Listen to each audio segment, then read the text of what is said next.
Hi student, GIT के online class में आप लोग का स्वागत है। और आज के क्लास में हम लोग जानने वाले हैं कि बैलेंस शीट क्या होता है, कब तैयार किया जाता है और इसका फॉर्मेट क्या होता है। वो एक एक करके आज के क्लास में हम लोग स्टेप बाय स्टेप सीखने वाले हैं। तो इसको जानने के लिए सबसे पहले देखिए, यहाँ पे बैलेंस शीट में बताया क्या जा रहा है और मैंने आपको बताया और समझाया है कि बैलेंस शीट में तीन ही चीज दिखाया जाता है। किसको किसको? कैपिटल, एसेट्स और लायबिलिटी। तो जब एसेट्स पता हो जाता है, लायबिलिटी पता हो जाता है, तो कैपिटल आराम से निकल जाता है। ठीक है, लेकिन हमारे क्वेश्चन में सब दिए रहेंगे। चलिए करके देखते हैं और समझते हैं क्या है। देखो बताया जा रहा है कि the balance sheet is a statement.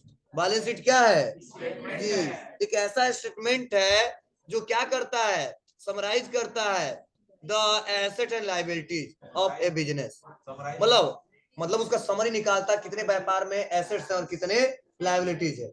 जैसे मतलब यहाँ पे जो हमारा बैलेंस शीट है जो क्या करता है, वो चेक करता है कि एक एक करके खोजता है कौन कौन सा हमारा एसेट्स और कौन कौन सा लायबिलिटीज है। देखिए, जब एसेट्स निकालेगा तो एसेट्स वाला बैलेंस जोड़ता है और लायबिलिटी निकाले तो लायबिलिटीज वाला बैलेंस जुड़ता है। तभी तो अगले साल का पता चलता है कि कितने से व्यापार को फिर से स्टार्ट कर रहे हैं, तभी तो कैपिटल निकल के आएगा।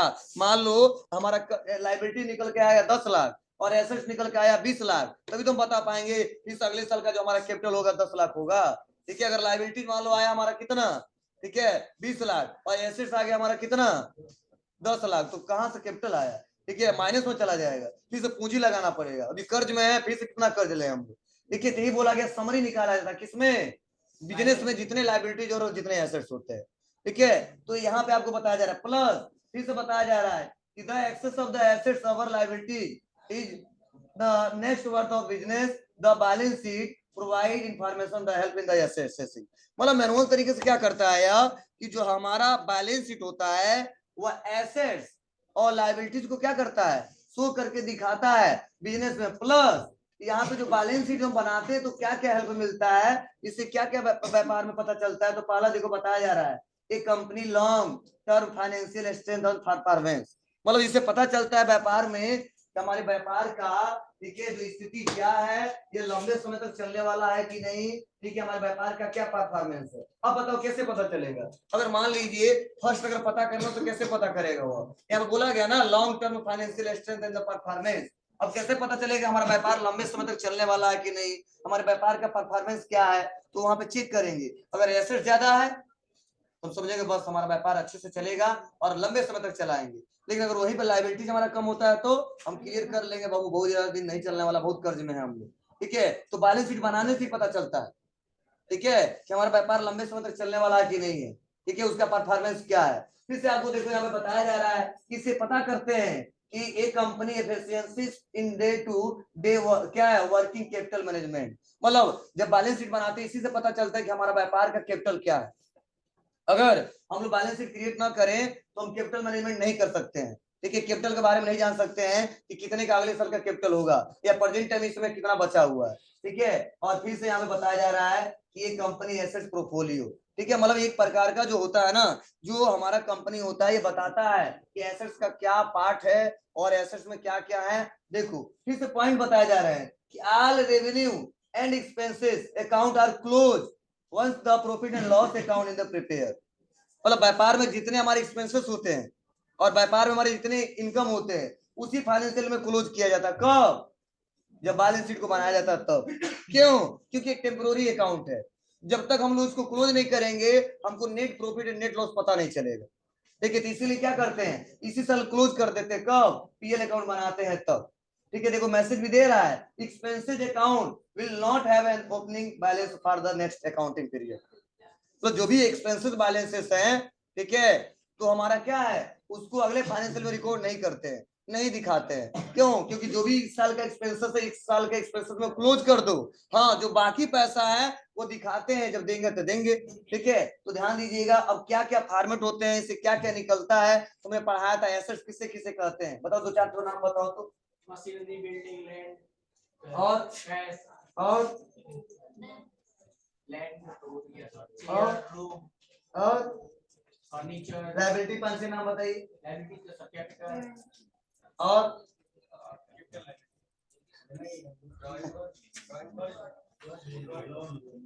बताइए। चलिए अब इसको करने के लिए, इसको समझने के लिए कैसे हम लोग व्यापार का, ठीक है, फाइनेंशियल स्ट्रेंथ पता करें, कैसे हम लोग कैपिटल मैनेजमेंट करें, कैसे एसेट्स पोर्टफोलियो पता करें, ठीक है, वह करने के लिए सबसे पहले क्या करना पड़ेगा आपको, ठीक है, मतलब हाँ पार्ट मैंने बताया था ना, इसे एसेट्स का पता चलेगा क्या क्या रिस्पॉन्स है। अब कैसे पता चलता है ध्यान दीजिएगा, ध्यान दो। इसके लिए यहाँ पे कोई बताया गया है, समझना थोड़ा सा। तो यह देखिए, यह एसेट्स बताया जा रहा है, इन्वेस्टमेंट होते बताया जा रहा है, कि फिक्स एसेट्स बताया जा रहा है। इसको हम एक जगह पूरा समझाएंगे नीचे, तो आपको बेटर तरीके से समझ में आएगा। जो किसी का फॉर्मेट नीचे दिया है, नहीं बहुत इजी है, लेकिन देखो सुन लो समझ लो। बताया जा रहा बैलेंस शीट फॉर्मेट, और बैलेंस शीट जब बनाएंगे तो पहले हेडिंग क्या लिखेंगे, बैलेंस शीट एज ऑन 31 मार्च। ठीक है, अब देखिए लायबिलिटीज अमाउंट, ठीक है, अमाउंट, एसेट्स अमाउंट, अमाउंट। तो जब हम बनाएंगे ना तो हम 4 कॉलम बनाएंगे। कितने कॉलम, 4। ये क्यों बनाया गया, थोड़ा सा वो एडजस्टमेंट करने के लिए। तो चाहे तो किनारे भी एडजस्टमेंट कर सकते हैं, लेकिन बनाएंगे तो 4 ही बनाएंगे। क्या, लायबिलिटी अमाउंट, एसेट्स अमाउंट। मतलब इतना समझना, जो लायबिलिटी वाला बैलेंस रहेगा वो लेफ्ट साइड दिखाएंगे, जो एसेट्स वाला बैलेंस रहेगा वो राइट साइड दिखाएंगे। बहुत सिंपल है, बस एडजस्टमेंट कहाँ पे करना है थोड़ा सा इसको समझिएगा। बोला गया है कि कैपिटल का जो बैलेंस होगा वह लायबिलिटी साइड लिखेंगे ही लिखेंगे, क्योंकि कैपिटल उस बिजनेस के ऊपर लायबिलिटीज होता है।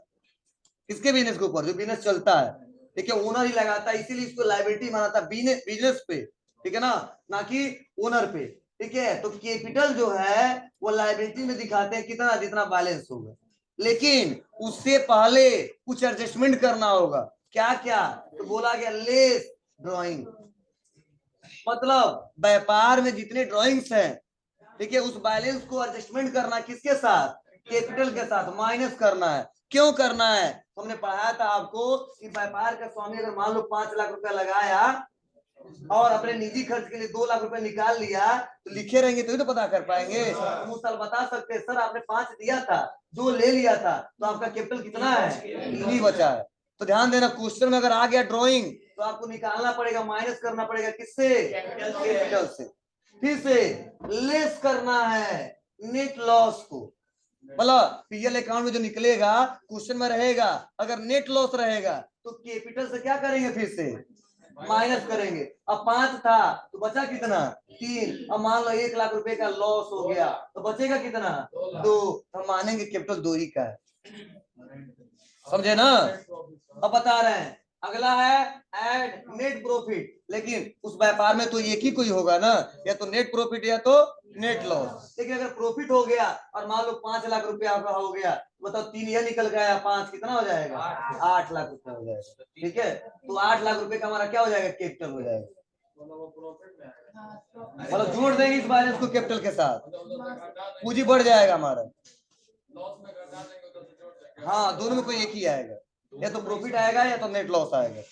ठीक है, ध्यान देना इसको। देखो फिर से बोला गया ऐड करना इंटरेस्ट ऑन कैपिटल, मतलब अगर आपने कहीं पे कैपिटल इन्वेस्टमेंट किया है, ठीक है, और वहां पे अगर मान लीजिए आपको उस पर इंटरेस्ट मिल रहा है, तो उसको भी कैपिटल के साथ ही क्या करना होगा, आपको अब जोड़ना होगा। तो जितना बैलेंस हो जोड़ेंगे, मतलब इधर का एडजस्टमेंट यही है, इधर कुछ प्लस माइनस नहीं करना है, जितना एसेट्स होगा क्या कर देंगे, रिकॉर्ड कर देंगे। ठीक है, और उसके बाद से यह एडजस्टमेंट करने के बाद से व्यापार में जितने लायबिलिटी आएंगे उसको एडजस्टमेंट कर देंगे, दोनों का बैलेंस मैच करेगा, एकदम बराबर आएगा। हाँ इसमें जोड़ना घटाना नहीं है, मतलब इधर आएगा 10 लाख, इधर भी आपका आना चाहिए 10 लाख, इधर आएगा 15 लाख, इधर भी आना चाहिए 15 लाख। घटाना बढ़ाना नहीं है, जोड़ना वाला नहीं है, क्योंकि ना इसको प्रॉफिट निकालना है, ना ग्रॉस प्रॉफिट निकालना है, ना इसको एडजस्टमेंट करना है। अब कहो सर कैसे निकल के आएगा, तो हमने अभी फार्मूला पढ़ा है ना आपको, क्या, assets equal capital plus liability, मतलब एसेट्स का जितना बैलेंस आएगा कैपिटल जोड़ के, और जितना कर्ज है दोनों बराबर आना चाहिए। अब कैसे निकल के आएगा, तो पहले इसको फॉर्मेट को समझो, किसको किसको किसमें रखते हैं और किसको क्या बोलते हैं। तो चलिए आप बताइए, यहाँ तक तो हमने समझा दिया आपको ना। चलिए उसके बाद से यहाँ पे बताया जा रहा है कि लॉन्ग टर्म लोन, हमने लोन लिया है, वो भी हमारे व्यापार के लिए क्या है, एक प्रकार का लायबिलिटी। जी, उसके बाद से क्या है, लॉन्ग टर्म डिपॉजिट, ये भी एक प्रकार का हमारा लोन के तौर पे होता है। हम एक बार क्या करते हैं, कुछ पैसा ले लेते हैं, ठीक है, और कहते हैं हम फिक्स टाइम पे एक बार देंगे, ये नहीं तुरंत देते रहते हैं, तो भी हमारे व्यापार के लिए लायबिलिटीज है। करेंट लायबिलिटी, अब करेंट लायबिलिटी में क्या होगा, इनकम रिसीव इन एडवांस, पहले ठीक है, हम पहले ही पैसा ले लिए, कहेंगे काम बाद में करेंगे, तो हमारे व्यापार के लिए लायबिलिटीज है, होता है ऐसा ना, ठीक है, तो उस पैसे को भी हम लायबिलिटी में दिखा देंगे, तभी तो अगले साल काम करेंगे तो एडजस्ट करेंगे, नहीं सोचे कि काम किए इस साल, अब पैसा था पिछले साल का, तो गलत हो जाएगा, तो दिखाएंगे तभी अगले साल एडजस्टमेंट कर लेंगे। जैसे मान लो आप आए मेरे पास, हमने बोला चलो तुम्हारा काम कर देंगे, मार्च में आए थे 25 तारीख को, हमने बोला कोई बात नहीं पैसा दे दो लेकिन अप्रैल में काम करेंगे, देखिए तो पैसा तो ले लिया, इसको दिखाएंगे इस साल ना, तो इसी पैसे को दिखाएंगे जब बैलेंस शीट में, इसी पैसे को अगले साल लेके जाएंगे, तब वो पता चलेगा हाँ ये तो पैसा दिया था, उसी का काम कर रहे हैं हम लोग, ठीक है, तो फिर से पैसा उससे नहीं लेंगे। तो इस साल मान लो क्लोज कर दिए और अगले साल करिए काम किए तो पैसा मांग रहे हैं, तो कहेगा अरे यार दिए तो पहले फिर तो पैसा ले रहे हो, तो झगड़ा होने लगेगा, लेकिन आपको दिखाना पड़ेगा पहले कितना पैसा हमने लिया है, ठीक है। उसके बाद से यहाँ पे क्या है, लायबिलिटी फॉर एक्सपेंसेस, मतलब बहुत सारे हमारे व्यापार के लिए एक्सपेंसेस होते हैं जो हमारे व्यापार में लायबिलिटीज होते हैं। फॉर एग्जांपल जैसे मान लीजिए हम काम किए थे मार्च में, फॉर एग्जांपल मार्च में काम किए थे, और मार्च में क्या होता है, व्यापार का क्लोजिंग होता है हर एक व्यापार का, तो सर ने बोला कि चलो इस बार मार्च वाला सैलरी ना मैं आपको क्या दूंगा, अप्रैल में दूंगा 10-15 तारीख को, तो आप बताइए क्या वो छोड़ देंगे, नहीं, उस पैसे को निकालेंगे, इतना रुपया सैलरी को देना है, मतलब 10 तारीख को देना है, तो दिखाएंगे जब बकाया तब तो अगले साल लिखेगा, अगर क्लोज कर देंगे तुरंत तो, जैसे मान लो 2022-23 में हमको दिखाना था और अगला हमारा फाइनेंशियल आ गया 24, तो 23 वाला जब बकाया दिखाएंगे 24 में तभी तो पेमेंट करेंगे, और नहीं दिखाएंगे तो नहीं करेंगे, तो इसलिए एक्सपेंस हमारा क्या हो जाता है, जो पैसा हमने नहीं दिया वो एक्सपेंस हमारे व्यापार के लिए लायबिलिटी चढ़ जाता है, कहा था मैंने ना, जैसे मान लो रेंट हो गया, रेंट हमने नहीं पे किया 2 महीने का, और अगला फाइनेंशियल ईयर आ गया, कहेंगे नहीं फाइनेंशियल चेंज हो गया तो रूम का भाड़ा भी छोड़ दो, नहीं दिखाएंगे ना, तो दिखाएंगे तभी देंगे, हाँ तो एक्सपेंस नहीं, एक्सपेंस है लेकिन लायबिलिटीज है, वो देना है, एक्सपेंस कर दिया पैसा नहीं दिया, वही हमारे व्यापार के लिए लायबिलिटीज कहलाता है, लेकिन एक्सपेंस किया तुरंत पेमेंट कर दिया तो क्या लायबिलिटीज होगा, क्या नहीं होगा, इतना खर्चा दिखाना दिखा दिया। कर्ज उसी बोलेंगे जो हमने बेनिफिट ले लिया है लेकिन दिया नहीं है, अब हम रूम में पढ़ा दिए पैसा नहीं दिए, 1 महीना हम खूब चिल्ला चिल्ला पढ़ा रहे सर पैसा नहीं दिए, वो कर्जा होगा उनके लिए। चलो ध्यान दो, आगे बढ़ते हैं। उसके बाद अगला है, ए शांत रहो थोड़ा समझ लो, ये कंसेप्ट क्लियर रहेगा तो आगे दिक्कत नहीं होगी। सन्ड्री क्रेडिटर, आप बताइए कौन सा बैलेंस है, जी सप्लायर वाला पैसा जो हमने नहीं पे नहीं किया है, ठीक है, वो पैसा देना है तो दिखाना पड़ेगा ना हमको, तो दिखाना है, लेकिन इसको कंप्यूटर में थोड़ा सिस्टमेटिक तरीके से दिखाते हैं, लेकिन बैलेंस शीट को बनाने के लिए ऐसे दिखाते हैं इकट्ठा एक जगह लिख के, ठीक है। उसके बाद से अगला क्या है, बिल्स पेबल, मतलब वो पैसा जो किसी बिल के अगर हमने पैसा नहीं दिया था, ठीक है, और हमने वो रिसीव कर लिया था, बेनिफिट ले लिया था, तो भी हमारे व्यापार के लिए क्या होगा, ठीक है, तो पेबल अमाउंट बोलते हैं उसको, ठीक है। उसके बाद क्या है, बैंक ओडी, बैंक में मान लो मेरे पास पैसा कितना था 10,000, ले लिया 15,000, तो 5,000 का ओवरड्राफ्ट हो जाता है, तो बैंक ओडी एक लोन का अकाउंट होता है, ठीक है, तो भी हमारे व्यापार के लिए लायबिलिटीज है, इसीलिए यहाँ पे दे देते हैं। और होता है शॉर्ट टर्म लोन, कुछ लोग हम लोग नॉर्मली वैसे लोन ले लेते हैं, वो भी व्यापार के लिए हमारा मतलब कुछ ऐसा नहीं होता है साल भर के बाद देंगे 2 साल के बाद देंगे, ठीक है, 2 महीने 3 महीने 4 महीने के लिए ले लेते हैं, तो वहां पे आ जाते हैं, ठीक है, तो उसके बैलेंस को जोड़ देंगे, क्लियर है। उसके बाद से आगे बढ़ते हैं और देखिए अब एसेट्स में क्या क्या रखते हैं, तो पहला है फिक्स एसेट्स, और फिक्स एसेट्स में क्या क्या रखा गया है, goodwill, patent, copyright, land building, plant and machinery, motor vehicle, furniture, lost tool, यह सारे हमारे क्या व्यापार के लिए हैं। अरे यार जैसे मान लो हमने सपोज इसका एग्जांपल मैं बताऊं, जैसे मान लीजिए हमारा कुछ मशीनरी का दुकान है, ठीक है, तो उसके लिए मैंने बहुत सारा औजार खरीदूंगा के लिए बनाना के लिए, तो एक ही साल के लिए रहेगा का कई साल चलेगा, तो बहुत सारे टूल से हमारे पास, हाँ वैसे टूल रखा गया है, ठीक है। तो ध्यान दीजिए क्या मतलब है इसका, कैसे कैसे आएंगे, तो पहला ऑप्शन क्या है, गुडविल, कोई बताएगा गुडविल क्या होता है,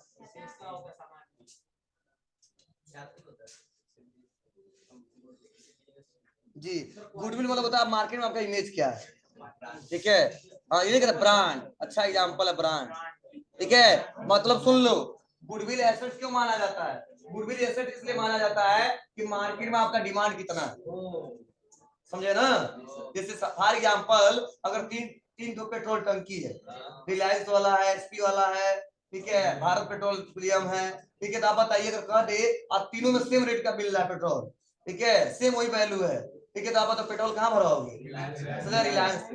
मतलब भले ही खराब है उसके बाद अलग है, ठीक है, अच्छा भी देता है, इसीलिए मार्केट नाम है, फिर उसी के पास जाओगे। रीजन क्या है कि रिलायंस ने नाम कमा लिया हर जगह, ठीक है, एक ब्रांड बन चुका है रिलायंस कंपनी का, ठीक है, जियो कंपनी का। मतलब क्या है, मतलब मार्केट में आपका डिमांड कितना है वो आपके व्यापार के लिए गुडविल बोला जाएगा, और वो हमारे व्यापार के लिए क्या होता है?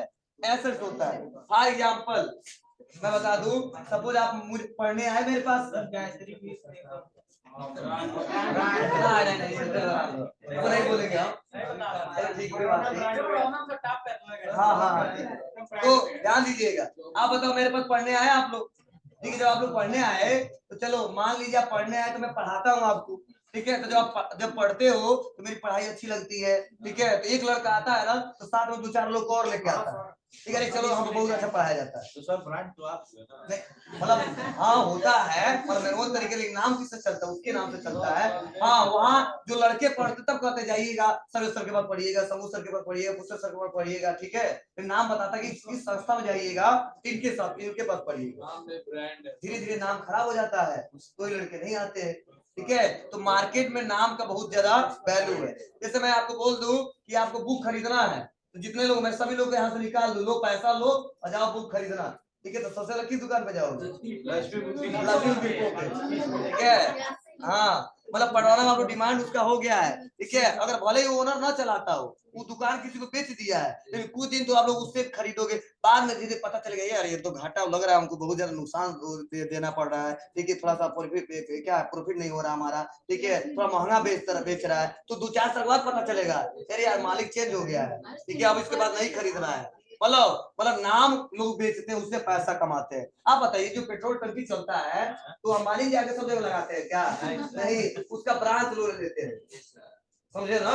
वो हर जगह अपना पैसा इन्वेस्टमेंट करता है, नहीं कहता जो मुझसे जुड़ना चाहता पैसा इन्वेस्टमेंट करे, कुछ हमको देगा, कुछ अपना कमाएगा, ठीक है, तो बताओ हम लोग हर नहीं होता है कि कहते हैं प्रधान जी का पेट्रोल टंकी है, ठीक है, बताइए वो अंबानी जी नहीं है पेट्रोल टंकी होता है, वो ब्रांच ले लिए है, क्या समझे ना?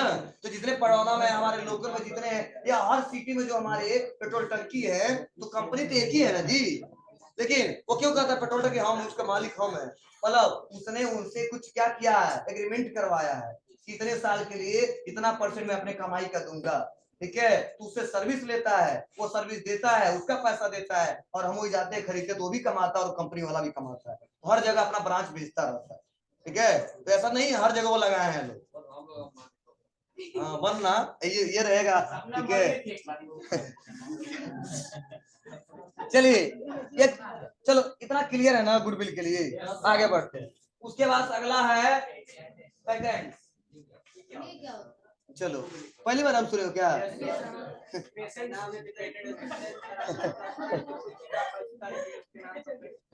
हाँ, पेटेंट का मतलब कुछ ऐसा दुनिया में जो नहीं था आपने उसको बना दिया, तो आपके नाम से पेटेंट हो जाता है। जैसे मान लो, सुन लो, बल्ब तो इस समय बहुत सारे चल रहे हैं, शुरुआत में बल्ब किसने बनाया? हमेशा नाम आता है तो क्वेश्चन में क्या लिखते हो? क्या वही बल्ब जो धीरे धीरे जलता तो वही चलता है क्या? नहीं, इसमें बहुत सारे बल्ब आ चुके हैं, तो नाम किसका है? थॉमस अल्वा एडिसन, बार उसका नाम आता है। मतलब कुछ ऐसा है जो दुनिया में नहीं था और हमने उसको इन्वेंट कर दिया, तो इन्वेंटर उसके नाम से उसका पेटेंट हो जाता है। जैसे मान लो सपोज जैसे क्यूआर कोड है, तो क्यूआर कोड हाल ही में आया है ना, मतलब 5-6 साल से इस्तेमाल होता है, तो ये क्यूआर कोड कोई बनाया होगा शुरुआत में, तो उस कंपनी के नाम से पेटेंट हो जाता है। अगर उसका कोई इस्तेमाल करता है ना तो चार्ज देना पड़ेगा उसको। इसीलिए व्यापार के लिए क्या होगा, एसेट वो रहे या न रहे उसका नाम हमेशा चलेगा, और उसके चलते हमेशा व्यापार में संपत्ति आता रहेगा, इसीलिए उसे बोलते हैं एसेट्स, समझे ना? मतलब कुछ ऐसा जो पहले नहीं था आपने बना दिया तो आपके नाम से पेटेंट हो जाता है, ठीक है, जैसे मैंने ही बना दिया चाहे आप बना दिए तो अधिकार आपका कोई नहीं ले सकता, ठीक है, जब तक आपका परमिशन नहीं लेगा तब तक उसका इस्तेमाल नहीं कर सकता, क्लेम कर सकते हो, जेल जा सकते हो, ठीक है, तो आगे बढ़ते कॉपीराइट आगे, ठीक है, वो भी तो कॉपीराइट नहीं कॉपीराइट का मतलब अलग होता है, देखिए ये बात अलग है। कॉपीराइट मतलब ये नहीं, कॉपीराइट मतलब यह है कि पहले से है सेम उसका कॉपी मत बनाना। तुम चाहो डिफरेंस बना सकते हो, कॉपीराइट नहीं माना जाएगा। जैसे कॉपीराइट का मतलब अलग होता है, पेटेंट का मतलब अलग होता है। पेटेंट मतलब क्या है, जो दुनिया में नहीं था उसको बना दिया, फॉर एग्जांपल ना। और कॉपीराइट का मतलब जैसे मान लो हम कुछ ऐसा टॉपिक पढ़ाए, सेम मेरा वही टॉपिक आप लाकर अपने चैनल पे डाल दिए, ठीक है, मेरा ही सब मैं ही बोल रहा हूँ, मैं ही पढ़ा रहा हूँ, मेरे चैनल पे भी है, तुम अपने चैनल पे डाल दिए, तो उसे बोला जाता है सेम कॉपी किया है, तो कॉपीराइट माना जाता है। लेकिन वही जो हम पढ़ा रहे हैं, ठीक है, सेम वही स्टेप थोड़ा बहुत चेंज करके तुम पढ़ा दो, यूट्यूब चैनल पे डाल दो, कोई कॉपीराइट नहीं माना जाएगा। हाँ, मैटर वही था, थोड़ा सा हम चेंज करके हमने पढ़ाया, ठीक है। मतलब कॉपीराइट मतलब क्या है, पहले से दुनिया में था उसका सेम कॉपी मत करना, सेम करो उसे कॉपीराइट क्लेम किया जाएगा। लेकिन है और आप अपने भाषा में उसको पढ़ाओ, अपने लैंग्वेज पढ़ाओ, तो कोई कॉपीराइट नहीं करेगा, ठीक है ना, ध्यान दीजिएगा। या यहाँ पे और पेटेंट मतलब था ही नहीं, ला दिया, तो अलग, दोनों में फर्क होता है, ठीक है। जैसे मान लो हमने कोई नोट्स बनाया, ठीक है, इस नोट्स को मान लो कोई पीडीएफ चुरा लिया, कोई दूसरे संस्था में पढ़ा रहा है, तो हम कॉपीराइट क्लेम कर सकते हैं। तो ऐसा तो है नहीं कि पहले नहीं था। अरे यार, हमने बनाया अकाउंटिंग को, पहले से चलता है, ठीक है, हमने बनाया, लेकिन मेहनत करके अदर जगह से सब सर्च करके पढ़ाया, सेम वही टॉपिक अपने संस्था में पढ़ा रहे, तो हम क्लेम कर सकते हैं, ठीक है। चेकअप मतलब चेक करने के लिए जाएंगे, ठीक है, अगर रियल में वही पाया जाएगा सेम व्हाट इज, तो हम लिखा व्हाट इज, सब डिफरेंट है, कोई दिक्कत नहीं है, सेम वही है, तो आपका वो संस्था बंद हो सकता है, ठीक है। वो नोट्स को हम लोग क्या कर सकते हैं, बंद करा सकते हैं, ठीक है, उसके लिए कुछ जुर्माना ले सकते हैं, आप 2-4 दिन के लिए जेल में जा सकते हैं। ना ही यार, पेटेंट होगा गायत्री नाम से, क्या सर क्या बोला है? ये गायत्री नाम पेटेंट नाम है यार। ये संस्थाएं बहुत पहले से चल रहे हैं, एक कोचिंग के तौर पर वो संस्था चलाते हैं, ठीक है। इसका हम लोग रजिस्ट्रेशन कराते हैं, गवर्नमेंट से परमिशन लेते हैं, पेटेंट नहीं बोलेंगे इसको। इसके नाम से एक और खोला जा सकता है ना, अब किसके नाम से? इसी के नाम से। अरे यार हाँ, ये ऐसा नहीं है, खोल सकते हो, ठीक है, लेकिन अलग रूल प्रोसीजर। हाँ बोलो बाबू। सबका बात सुन लीजिए। अरे सुनाओ कदो, सुनाओ। सेम चीज हम लोग पढ़ाने लगे तो क्या होगा, सेम खोल देंगे। ए, शांत रहो, यहाँ पढ़ के सेम पढ़ाओ, लेकिन ऐसा तो है नहीं, मेरा कॉपी तुम नहीं बना सकते, ठीक है। मतलब वही टॉपिक हम पढ़ाएंगे दूसरे तरीके से, क्योंकि हमसे ही तुम पढ़े हो ना, सेम मेरे लैंग्वेज नहीं पढ़ा पाओगे, लेकिन मुझसे बेटर पढ़ा लोगे, अच्छा, लेकिन सेम वो कॉपी नहीं कर सकते, ठीक है। मेरा डुप्लीकेट नहीं बना सकता, ठीक है, ध्यान दीजिए, ठीक है, मैं आपका डुप्लीकेट नहीं बना सकता, ठीक है। जी जी जी, ए शांत रहिए, अब आगे बढ़ते हैं। इसको समझाने वाला था तो मैं समझा दिया हूँ, ठीक है, आगे बढ़ते हैं। ये बिल्डिंग पढ़ाना नहीं है आपको, प्लांट एंड मशीनरी बताना नहीं है, व्हीकल फर्नीचर बताना नहीं है, करेंट एसेट बताना नहीं है। करेंट एसेट 2-4 नाम बता दीजिए। जी जी, जो पैसा कैश हुआ, कैश हो गया, बैंक बैलेंस हो गया, जो हमारे कस्टमर के पैसे हो गए, वो सब क्या है हमारे करेंट एसेट। तो देखो करेंट एसेट में क्या आ रहा है, यहाँ पे कई सारे हैं, अब हम कहीं इन्वेस्टमेंट किए, वो भी व्यापार के एसेट्स है, इन्वेस्ट किए, ठीक है, शॉर्ट टर्म इन्वेस्टमेंट। जैसे मान लो कई सारे ऐसे व्यापारी होते हैं ना, अपना व्यापार भी चलाते हैं, कुछ लोग मदद करने में लेने आते हैं, सर थोड़ा मेरा हेल्प कर दीजिए, ठीक है, तो पैसा कुछ इन्वेस्टमेंट कर देते हैं, तो कुछ डील होता है कि अगर इतना चलाओगे तो इतना % उनको चाहिए, तो पैसा हमारा फिक्स है, कितना 10,000 दिए तो फिक्स है, तो उसके अलावा भी मिलता है। तो जो इन्वेस्टमेंट करते हैं हम लोग कहीं पे, वो भी हमारे व्यापार के लिए क्या होता है, एक प्रकार का एसेट्स होता है, ठीक है। प्लस क्या है, आउटस्टैंडिंग इनकम।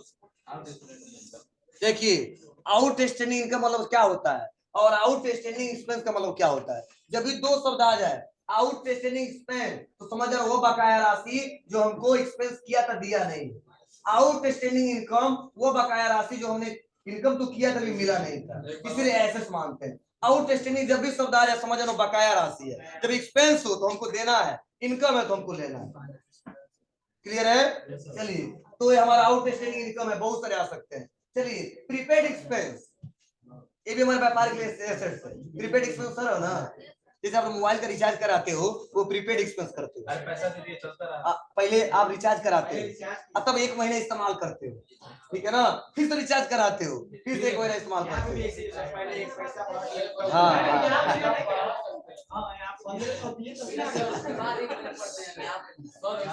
ठीक है, हाँ प्रीपेड है, ठीक है। चलो दिमाग लगा तो बहुत, यहाँ बहुत जल्दी आ रहा था। चलिए यहाँ बात करिए। चलिए इसके बाद से अगला है क्लोजिंग स्टॉक। क्लोजिंग स्टॉक मतलब जो हमारे पास स्टॉक पड़ा हुआ है, हमारे व्यापार की संपत्ति है, ठीक है, तो क्लोजिंग स्टॉक भी एसेट्स है। सन्ड्री डेबिटर, कस्टमर का पैसा जो हमको लेना है, सेवी डेबिटर्स अमाउंट है। बिल्स रिसेबल मतलब जिस बिल के अगेंस्ट पैसा हमको पाना है, वो भी व्यापार के लिए हमारा क्या है, एसेट्स है। कैश एट बैंक, बैंक में पैसा पड़ा हुआ वो भी एसेट्स है, ठीक है। कैश इन हैंड, जो पैसा हमारे पास पड़ा हुआ वो भी हमारे व्यापार के लिए एसेट्स है। हाँ, इधर का बैलेंस जब जोड़ेंगे तो दोनों बैलेंस क्या होना चाहिए, मैच करना चाहिए। जब मैच करेगा तभी समझना कि हमारा बिजनेस में जो अकाउंटिंग किया है सही किया है, तभी ये पता चल जाएगा कि कितने का एसेट्स है, कितने का कर्ज है और अगले साल का कैपिटल क्या होगा। सर अगर इक्वल ना हो तो कैसे पता चलेगा कहां से किया है? देखो सबसे पहले देखो, जब हमारा ट्रायल बैलेंस इक्वल आएगा ना, ट्रायल बैलेंस इक्वल आएगा तो आगे गलती होगा ही नहीं, समझे। जब ट्रायल बैलेंस इक्वल नहीं आएगा ना तो समझो पहले ही गलती नहीं किया है। तो ट्रायल बैलेंस से एक्यूरेसी चेक कर देता हमारे अकाउंटिंग का। तो जब ट्रायल बैलेंस सही है तो आगे गलती ही नहीं करेगा। हाँ भले तुम गलती करो, तो ट्रायल बैलेंस सही तो पीएल में भी गलती कर सकते हैं क्या मतलब कह रहा है ना, ट्रायल बैलेंस जब सही है तो उसके बाद अब ट्रेडिंग में भी गलती कर सकते हो, पीएल में भी गलती कर सकते हो, ठीक है, बैलेंस शीट में भी गलती कर सकते हो। गलती ना करो, ट्रायल बैलेंस अगर सही है तो अब सही बन जाएगा, कोई आंसर गलती नहीं है। सर लेजर पहले गलती बना देगा तो सब गलत। अरे यार हमको यही तो पता करना है व्यापार में कितने लाख का संपत्ति है। बोलो, हर साल लोग यही चेक करते हैं ना, कितने लाख का संपत्ति है और कितने लाख का कर्ज है, और तभी तो हम डिफरेंस पता करके बताएंगे कि इस साल फिर से इतना पूंजी लगाएंगे। जैसे मान लो हमसे कोई पूछे कि बाबू इस साल का कितना संपत्ति, तुम बोलेंगे 5 लाख, कर्ज कितना है तो 1 लाख, तो वो समझ जाएगा कि अगले साल फिर से 4 लाख इन्वेस्ट कर सकते हैं। बोलो, अरे यार 4 लाख है मेरे पास, 1 लाख कर्ज है तो 1 लाख दे दिए, 3 लाख बचेगा ना, तो अगले साल 3 लाख लगाएंगे ना। यही है यहाँ पे भी, ठीक है, हर साल 3 ही ट्रांसफर करते हैं, मतलब एसेट्स कितना है, लायबिलिटी कितना है और कैपिटल कितना है। बोलो, बैलेंस शीट में हर साल दिखाते हैं और दिखाते रहेंगे, हर साल ये आगे बढ़ता जाता है, लेकिन एक्सपेंस और इनकम हर साल क्लोज कर दिया जाता है, जिससे ये पता चलता है कि नेट प्रॉफिट कितना हुआ है, व्यापार में नेट लॉस कितना हुआ है। हम आगे बढ़ाते गए और पता नहीं चल रहा है इनकम कितना एक्सपेंस किया हुआ है, तो मतलब है पूछो, कुछ पूछ रहे पूछो।